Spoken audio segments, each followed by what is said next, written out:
요즘 날씨가 장난이 아닙니다. 갑자기 막 비가 쏟아지고 햇빛은 또 왜 또 쨍쨍 나는지. 옛날에 그러면 호랑이 장가 간다고 그랬는데 요즘 호랑이가 없어서 누가 장가 가는지는 모르겠습니다. 또 얼마나 폭염입니까? 그냥 온몸에 땀이 끈적끈적하게 이렇게 나는 폭염인 것 같습니다. 그래도 교회 입구에 천사의 나팔이 70송이가 피었다는 거 아직 못 보신 분 계시죠? 감각이 좀 없으신가 봐. 오늘도 건강하시고, 특별히 요즘 이렇게 감기가 심한 것 같습니다. 전 세계적으로 미국에도 감기가 굉장히 심하다고 그럽니다. 그래서 감기가 심한 것 같으니까 여러분들 조금만 양치질만 하루에 한두 번씩만 더 해도 30-40%가 줄어든대요. 그래서 감기 조심하셔서 건강하시기를 주님의 이름으로 축원드립니다. 비도 많이 오는데 예산에는 비 많이 왔습니까? 우리 또 정창기 박연옥 선교사님 예산에서 오시는데 김포에 강화도에서 예산으로 이사 가셨어요. 그래서 한 달에 한 번은 오시기로 감사합니다. 그러니까 또 좋은 교제 있기를 바랍니다. 어렸을 때 인기 있는 사람이 있었어요. 그 사람은 누구냐면 엿장사. 왜냐하면 그때는 간식이 최고의 아마 엿이 아니었는가. 그래서 엿을 먹으면 달짝지근하고 맛있기도 하고 또 엿은 식감이 있어서 또 이제 씹는 맛이 있고 그래서 엿장사가 인기가 많았습니다. 우리 아버지도 엿장사 했으면 좋겠는데 그런 생각도 가끔 해보기 했습니다. 또 특별히 학교 후문에다가 엿판을 또 펼쳐놓으면은 한판 잠깐 사이에 학생들이 나와서 한 개, 두 개씩 사 먹고 엿에 대해서 인기가 많았던 것을 봅니다. 뭐 특별하게 그 간식거리가 많지 않으니까 엿은 그때 당시에 간식거리 최고의 간식거리였죠. 또 엿장사가 존경스러운 것은 왜 존경스럽냐? 어렸을 때 가만히 어깨너머로 이야기를 들어보니까 그 무시무시한 군인들을 잡아가는 헌병, 엿장사가 헌병을 잡아간대요. 헌병. 그래서 엿장사가 권위가 대단한 줄 알았어요. 그래서 헌병을 잡아간다. 헌병 옆에다 막 옷도 탁 바가지 쓰고 막 옷도 멋있게 입고 착착착착 걸어다니는 그 헌병을 엿장사는 잡아간대요. 그 무슨 소리인지 아직도 못 알아듣는 분이 계신 것 같아. 그래서 이 엿장사가 멋이 있습니다. 엿을 파는 그 할아버지 할머니가 우리 그 집 옆에 이렇게 도로가에 있어서 흔히들 지나가면서 그 엿집에 엿장사 집이 달콤한 냄새가 나기 때문에 지나가면서 누구나 찾아보게 돼 있어요. 그래서 엿을 만드는 것을 보니까 옥수수나 쌀을 넣고 또 엿질금을 넣고 푹푹 다리는 것 같아요.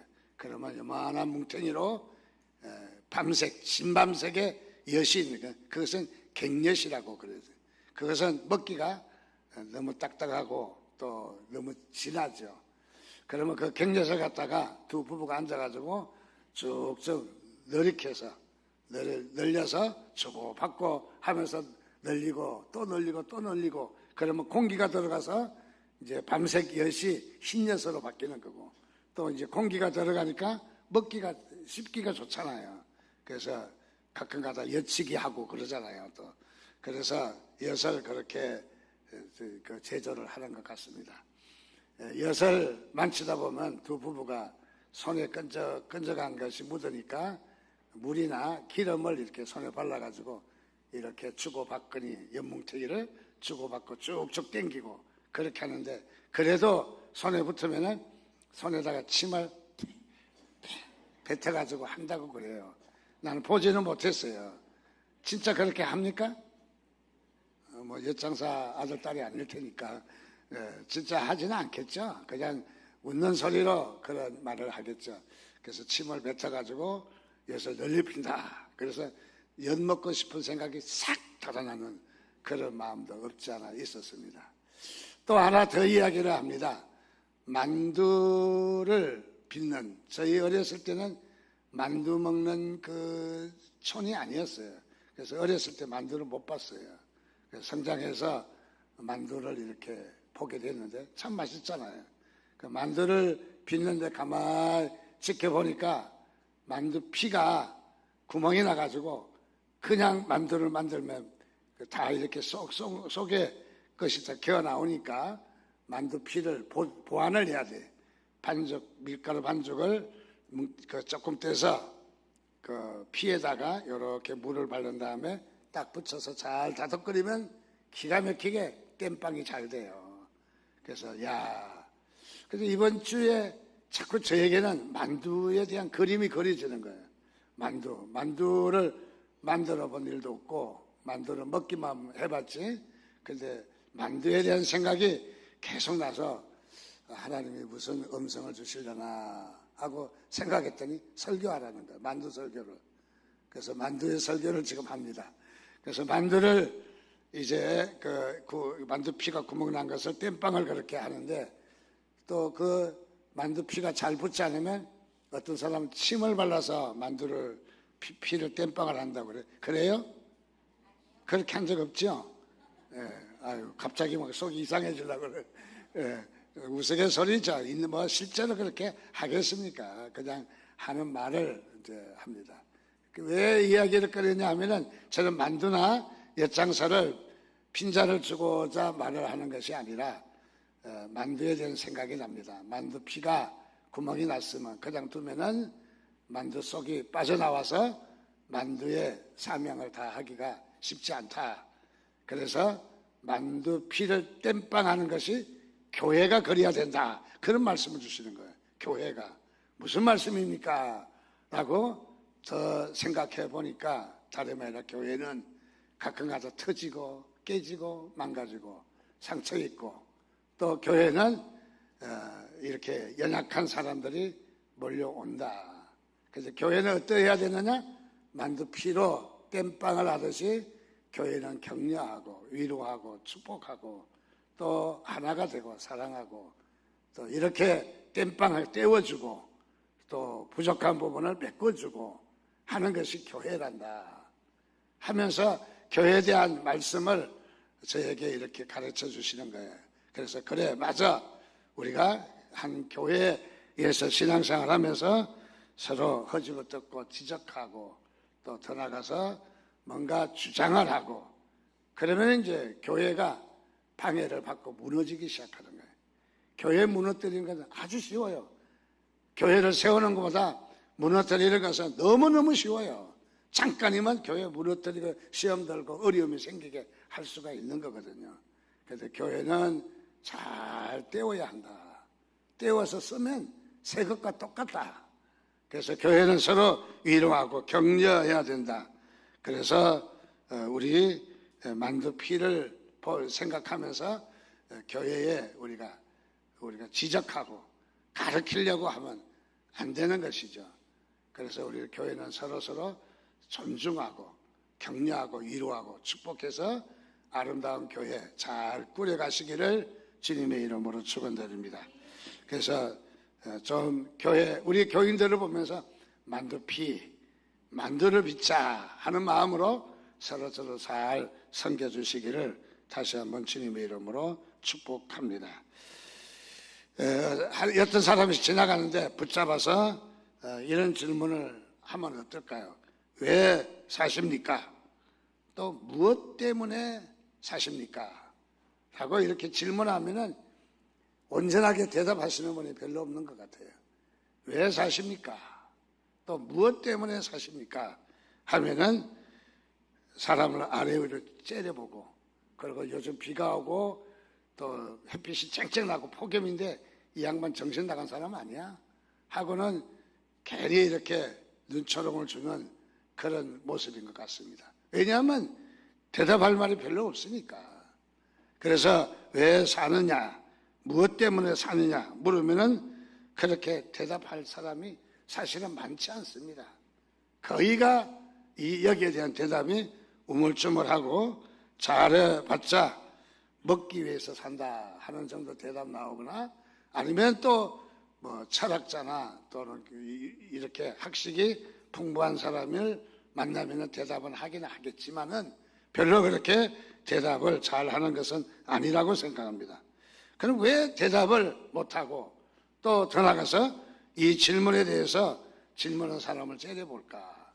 또는 정신 나간 사람으로 왜 오해를 할까? 그것은 내가 왜 사는지, 내가 무엇 때문에 살아가고 있는지를 생각해 본 일이 별로 없기 때문에 대답할 말이 없는 거죠. 이런 말에 대해서 생각을 해본 일이 별로 없기 때문에, 자, 우리가 살아가면서 왜 사는가, 무엇 때문에 사는가를 우리는 그렇게 질문하고 답해 보면서 살아보지 않았다는 거예요. 그냥 살았다는 거예요. 그냥. 자, 그래서 우리는 어떻게 사는지가 참 중요합니다. 조금 더 구체적으로 다른 질문을 한다면 이런 질문도 할 수 있습니다. 나는 도대체 누구인가? 나는 누구인가?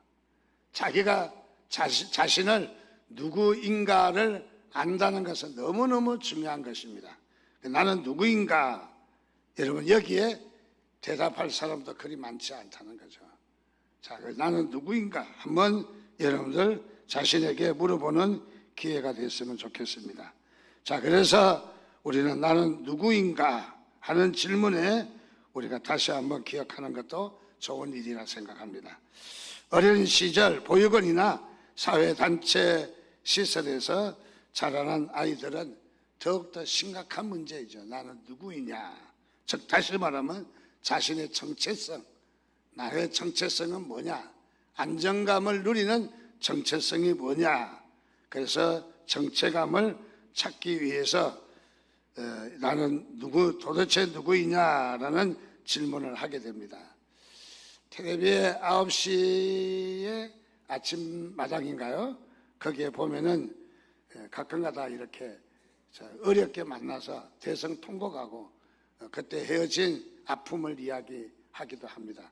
언젠가 이런 그 사람이 있더라고요. 어렸을 때 엄마 따라 시장에 갔다가 길을 잊어버렸어요. 길을 잊어버렸는데 나이가 40, 50이 되도록 찾지를 못한 거예요.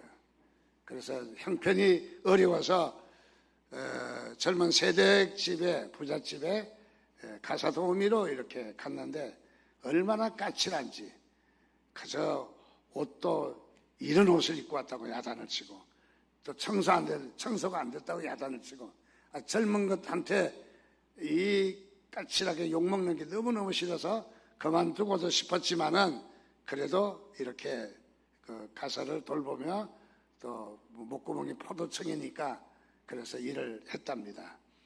그래서 나중에는 이 상황이 좋지 않아서 그만두고 나왔는데 그 조금 떨어진 부잣집에 가사 도우미로 가게 되었던 거예요.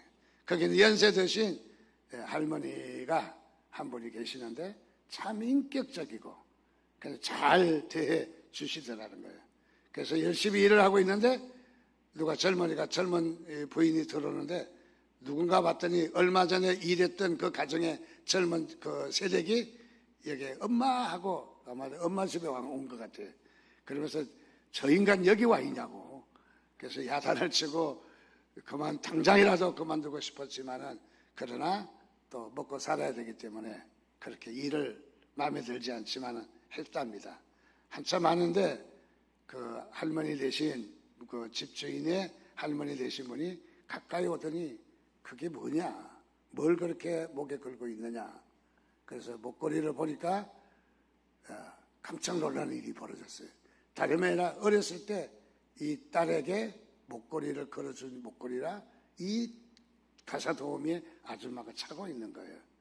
보니까 어렸을 때 길을 잊으면 찾으려고 해줬던 목걸이를 차고 있는데 알고 보니까 가사 도우미가 자기의 딸이었던 거예요. 그래서 한 40, 50년 만에 찾게 되었다 해서 대성통곡하고 울고 불고 눈물을 하고 잠깐 시장 가서 잊어버렸던 아이가 이렇게 중년이 돼서 만나는 그 모습을 텔레비에서 보여주는 그래서 저도 보면서 눈물 흘리면서 보게 되었습니다.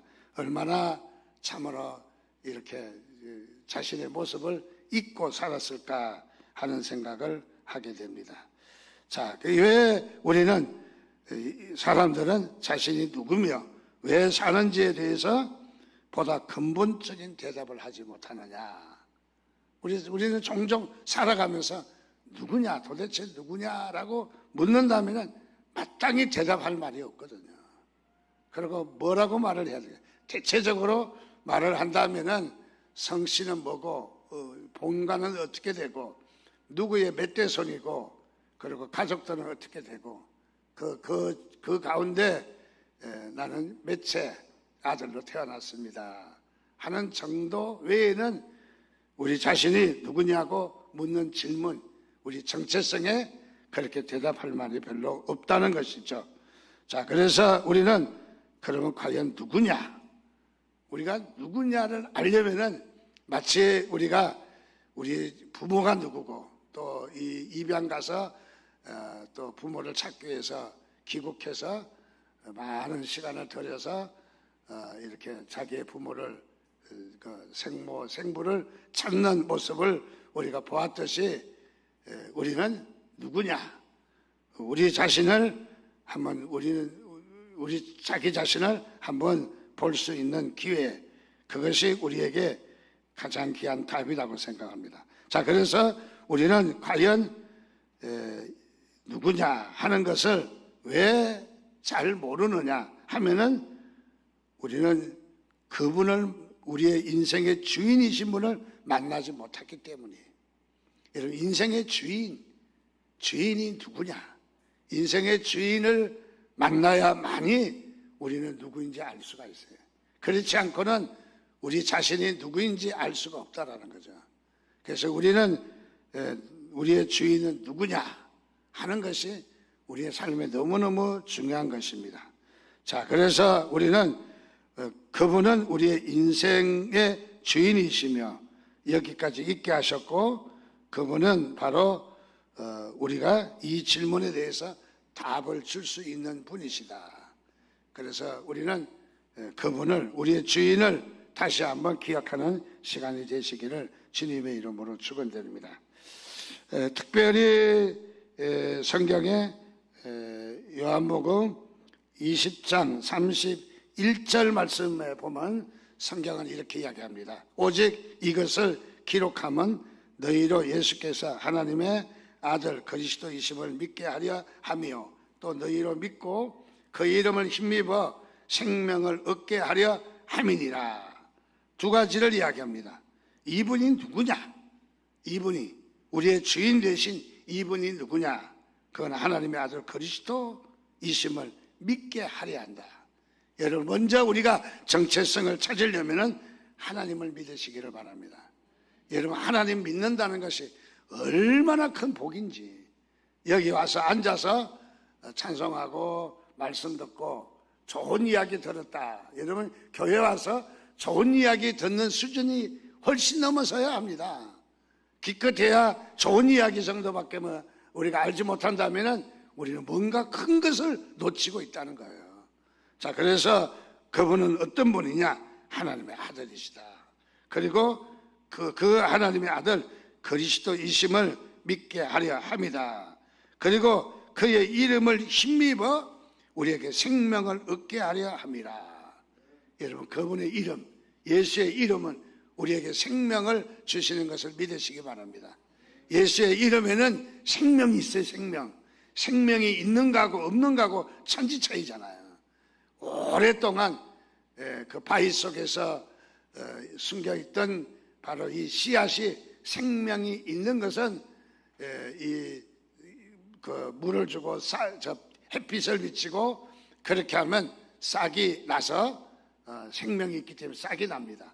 그런데 생명이 없는 것은 아무리 깨끗하고 플라스틱으로 아무리 씨앗을 멋있게 장식을 한다 할지라도 거기에는 생명이 없기 때문에 싹이 나지 않는 거예요. 자, 우리 오늘 말씀에는 예수의 이름에는 무엇이 있다? 생명이 있다. 여러분, 생명을 여러분이 선물로 받은 것을 기뻐하시기를 바랍니다. 하나님이 여러분들에게 축복하셔서 생명을 주셨습니다. 그래서 나는 생명이 있다 하는 것을 여러분 자신만만한 그런 마음이 있기를 주님의 이름으로 축원드립니다. 자, 예수가 누구냐? 하나님의 아들이시며 우리는 그분을 믿어서 생명을 얻게 한다 하는 것이 오늘 성경이 우리에게 분명히 가르치고 있는 바로 그런 부분입니다. 특별히 우리가 성경을 보면서 우리가 마태, 마가, 누가 복음은 공간 복음이라고 합니다. 같은 시각을 가졌다. 보는 시각이 같았다. 공간. 그래서 같은 입장이었다. 같은 입장에 봤다 해서 공간 복음이라고 그럽니다. 공간 복음은 성경이 기록된 특징이 있어요. 어떤 특징을 가지고 기록했느냐 하면 사건에 초점을 맞춰요. 사건. 어떤 사건이 있었다. 오병이어의 사건이 있었다. 또 난이성 가부의 죽은 살아나는 사건이 있었다. 그 사건 중심이에요. 사건이 기록되어 있습니다. 그러나 요한복음은 공간복음이라고 말하지 않고 사복음이라고 합니다. 요한복음을 끼워넣으면 사복음서다. 그거는 이제 단순하게 복음서가 4권이다 하는 뜻에서 사복음서다 그렇게 말합니다. 요한복음은 공간복음하고 입장이 달라요. 성경의 입장이. 요한복음은 깊이가 있습니다. 요한복음에는 아주 의미가 담겨있는 성경입니다. 요한복음은 우리에게 생명을 전하는 아주 귀한 성경입니다. 다 공간복음도 필요하지만은 또는 이 사복음서도 우리에게 너무너무 중요한 것입니다. 자, 그러면 이 요한복음은 어디에 초점을 두고 성경이 기록됐느냐 하면은 그것은 공간복음은 사건에 초점을 두었다면 요한복음은 사건에 초점을 두지 않고 사건의 의미가 무엇인가, 의미에 초점을 두었다. 그래서 의미가 무엇인가, 의미에 초점을 맞췄다 그런 말이죠. 다시 한번 말씀드리면 예수님께서 보리떡 5개와 물고기 2마리로 5,000명을 먹이시고 12강짜리가 남았다. 공간복음에는, 즉 삼복음에는 뭐라고 기록되어 있냐면 이렇게 보리떡 5개와 물고기 2마리로 5,000명을 먹이시고 12강짜리가 남았다. 이것을 기록을 하는 것이죠. 그래 거기에 기록만 남아 있습니다. 근데 요한복음은 그렇게 말하고 있지 않습니다. 요한복음만이 유독 우리에게 밝혀주는 것은 그 기적적인 사건 뒤에 예수님께서 백성들에게 설명해 주신 대로 이렇게 이야기합니다. 예수님은 생명의 떡이다. 저 예수님이 인절미냐 찹쌀 어떤 그 떡이 아니라 예수님이 우리의 생명이다 이 말이에요. 생명의 떡이다. 생명의 양식이다. 우리가 생명을 유지하려면 밥을 먹고 에너지를 보충해야 되듯이 바로 이 예수님은 우리의 생명의 떡이다. 그렇게 기록을 한 거죠. 그러니까 요한복음에는 깊이가 있어요. 요한복음에는 굉장히 깊은 철학적인 그런 대답을 해주고 있는 것입니다. 즉 예수 그리스도가 하나님의 아들이시다는 것과 우리가 그분을 믿고 받아들이면은 영생을 소유한다 하는 것을 우리에게 말씀하고 있습니다. 그 요한복음을 보면은 우리에게 생명이 움돋기 시작해요. 요한복음을 보면은 우리에게 감동이 일어나기 시작하는 거예요. 요한복음을 보면 우리에게 바로 생명이 있게 된다. 그래서 바로 요한복음의 첫머리에 예수가 누구냐 하는 것을 말하고 있습니다. 오늘 1절에 보니까 예수가 누구냐 하는 것을 분명하게 말하는데 태초에 말씀이 계시니라. 태초에 말씀이 계시니라. 이 말씀이 하나님과 함께 계셨으니 이 말씀은 곧 하나님이시니라. 자, 태초에 말씀이 계셨다. 이 말씀이 뭐냐? 하나님과 함께 거하셨다. 이 말씀이 뭐냐? 하나님이다. 하나님이다.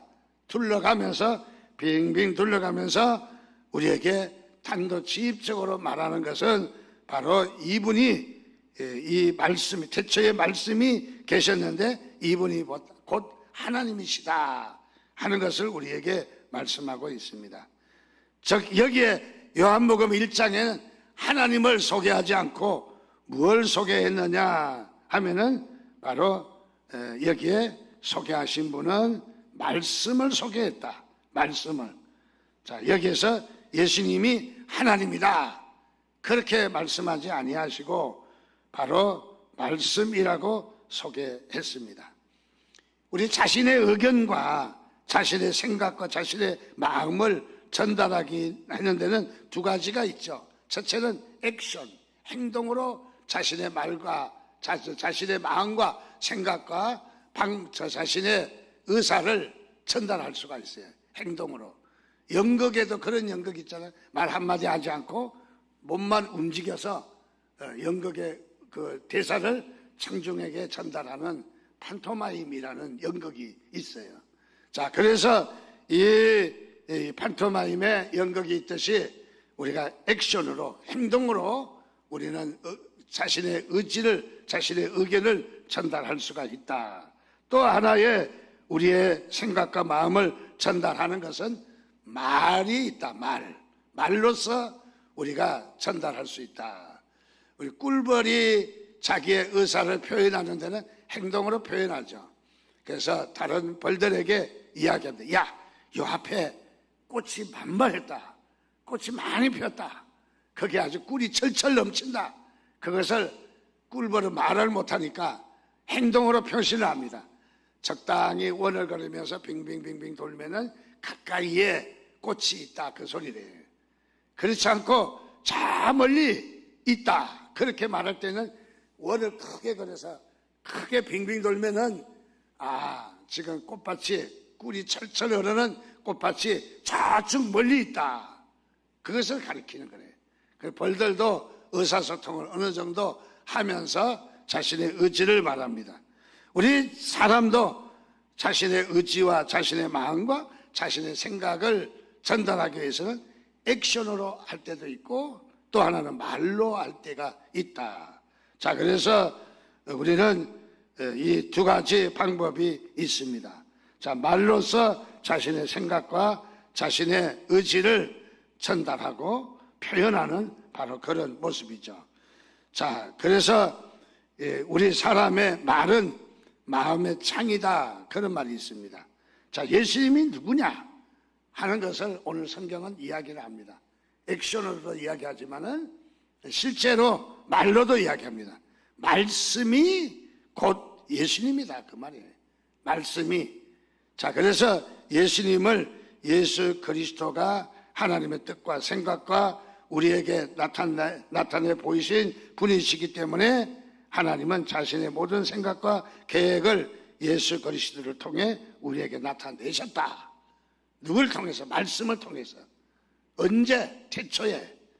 자, 하나님은 태초에 바로 이 예수 그리스도를 통해서 우리에게 말씀하셨다 하는 것을 이야기합니다.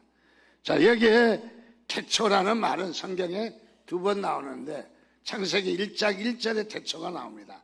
창세기 1장 1절의 태초는 하나님이 천지를 지으신 때, 그때를 태초에 하나님이 천지를 창조하시리라 라고 말씀하셨고, 그리고 요한복음의 태초는 태초에 말씀이 계시니라, 이 말씀이 하나님과 함께 계시니 이 말씀이 곧 하나님이시다 라고 말한 태초는 창세기의 태초보다 훨씬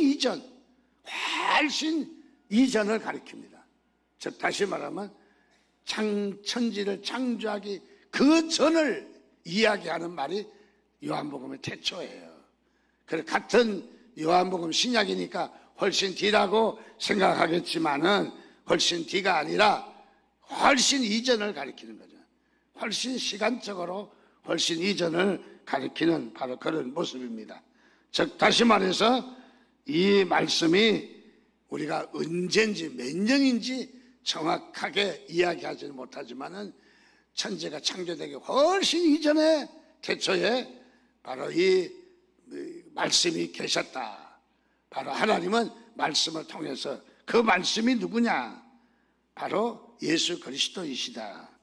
그래서 이 말씀은 태초부터 어떤 철학자들의 논의가 돼서 만들어진 말씀이 아니라, 또 이 말씀은 실험실에서 수년간 연구해서 찾아낸 말씀이 아니라, 이 말씀은 태초의 태초의 말씀이 있었다. 이미 천지가 창조되기 오래전부터 바로 말씀이 있었다. 그렇게 예수님은 몇 마디 말씀을 나누고 훌쩍 떠난 바로 그런 정도의 말이 아니라 태초부터 영원한 말씀, 정말 영원한 말씀, 그 말씀이 있었다는 것을 가르쳐주고 있습니다. 그래서 여기에 말씀은 아주 깊이가 있고 근거가 있고 신뢰가 있고, 이 말씀은 우리에게 너무너무 중요한 것입니다. 특별히 요한복음 1장 2절 3절 말씀에도 보면 그가 태초에 하나님과 함께 계셨고 만물이 그로 말미암아 지은 바 되었으니 지은 것이 하나도 그가 없이는 된 것이 없다. 바로 그 말씀이 누구냐? 예수 그리스도다. 말씀이. 오늘날 우리 성경책에 여러 가지 무늬도 있고 색깔도 다양하고 또 금박도 막 번쩍번쩍하게 있고, 금박은 승리를 상징하는 거죠. 여러분 성경에는 금박, 승리가 있는 줄 믿으시기 바랍니다. 옛날에는 성경책이 껍질은 검은 가죽으로 검정색이고 가운데 책은 붉은색으로 예수 그리스도 보혈을 가르쳐주고, 검정색은 우리의 죄를 가르쳐주고, 이 죄가 깨끗하게 씻어지려면 예수의 붉은 피가 있어야 된다. 그래서 성경책을 들고 다니는 것이, 성경이 뭐냐? 말씀이다, 그 말이죠. 성경이 붉은 책이다, 성경이 검은 책이다, 그것을 말하는 것이 아니라 성경은 바로 이 죄를 사하는, 성경은 바로 이 죄를 사하고 생명이 있는 책이다 하는 것을 우리에게 말씀해 주시는 것이죠. 그러니까 성경은 살아있는 말씀이다, 그 말인 거죠. 오늘 우리 성경은 들고 다니는 책에 지나지 않는다고 생각하면 큰 오산입니다. 성경이 뭐냐? 말씀입니다. 그 말씀이 뭐냐? 예수 그리스도이십니다. 그 예수 그리스도는 하나님이시라는 것을 말하고 있는 거예요. 여러분, 하나님이 우리에게 이렇게 구체적으로 오신 것을 기뻐하시기를 바랍니다. 하나님이 저와 여러분을 부르셔서 이렇게 잔치를 열어주셨습니다. 하나님이 우리와 함께하는 잔치. 우리 가끔가다 우리가 어떤 잔치를 열 때 보면, 오늘은 군포시장이 와서 격려사를 한다 그러면 어쨌든 그 인간이 좋든 나쁘든 간에 그래도 우리 잔치를 빛내려고 찾아오신 것이 감사하잖아요. 또 대통령이 오셔서 우리 잔치를 격려해 준다면 또 마음이 뿌듯하잖아요. 어쨌든 지지를 하든 지지를 안 하든 간에 어쨌든 하나님이 우리에게 오신 것을 여러분 감사하시기를 바랍니다. 하나님이 오셨다.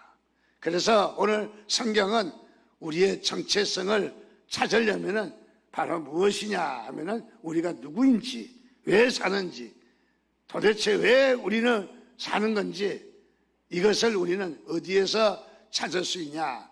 하나님이 우리를 지으신 것입니다. 하나님이 우리를 창조하신 것입니다. 그래서 우리가 하나님을 믿고, 그리고 하나님의 우리가 영생하도록 우리를 하나님께서 부르신 것을 믿으시기를 주님의 이름으로 축원드립니다. 하나님이 우리를 부르셨습니다. 하나님이 우리가 성경에 보면, 요한복음에 보면 그런 말씀이 나옵니다. 요한복음에 사마리아 여인, 우물가에 사마리아 여인이 나옵니다. 이 그림을 보면 이 여인이 물을 길러러 우리가 대낮에 나왔어요. 대낮에는 물을 길르는 시간이 아니에요. 그리고 중동 지방에는 이 대낮에는 낮잠 자는 시간이에요. 그러니까 밤중에 새벽 2시, 3시에 전화 그런 거는 그렇게 큰 결례가 아닌데, 낮 12시에서부터인가 오침 시간에 전화 걸면 그거는 원수 되는 거예요. 중동에